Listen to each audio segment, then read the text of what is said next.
ევროპაზე გასვლის ეიფორიიდან სრულ იმედგაცრუებამდე. რა სჭირს ჩვენს ნაკრებს?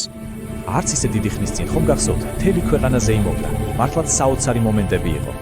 მაგრამ ეს სიხარული სამწუხაროდ ძალიან მალე კატასტროფულმა შედეგებმა ჩაანაცვლა. თავარმა ნაკრებმა წააგო ბულგარეთთან, ანგარიშით 1-2. ხო და რა მოხდა? რა შეიცვალა ასე უცებ? ეს კითხვა ყველას გვაწუხებს. ფანების აზრით პასუხი მარტივია. გუნდი არ ვართ და ესაა ყველაზე მტკივნეული. ანუ ყავს უნიჭიერესი ფეხბურთელები, რომლებიც ტოპ ლიგებში თამაშობენ, მაგრამ გუნდური სული არ ჩანს. ფანები განსაკუთრებით უკმაყოფილო არიან გუნდის დაცვითი და, მოდი ვთქვათ, უინტერესო ტაქტიკით. ამ ყველაფერმა კი სანიოლის წავსვლის მოთხოვნა გამოიწვია. აი ერთ-ერთი კომენტარიც. მოთხოვნა ერთია: დაგვიბრუნეთ შემტევი, ცოცხალი და ლამაზი ქართული ფეხბურთი. ეს გულშემატკივრების აზრია, თუმცა თავად მწვრთნელს პრობლემის სულ სხვა ახსნა აქვს. აი საინტერესო დეტალი.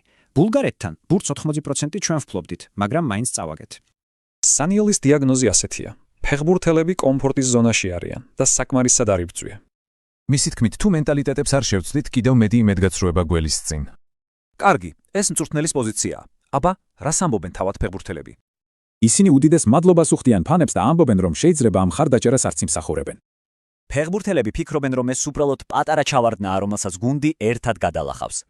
ისინი აღიარებენ პასუხისმგებლობას და პირობას დებენ, რომ ბევრი შრომით გამოასწორებენ სიტუაციას.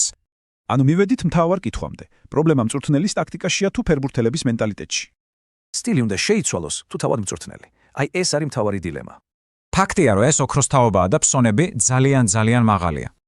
შეძლებს კი ეს თაობა, რომ თავისი რეალური პოტენციალი ბოლომდე გამოავლინოს. Ჩვენი არხი მადლობელი ვიქნებით თქვენი ყოველი ლაიქისთვის.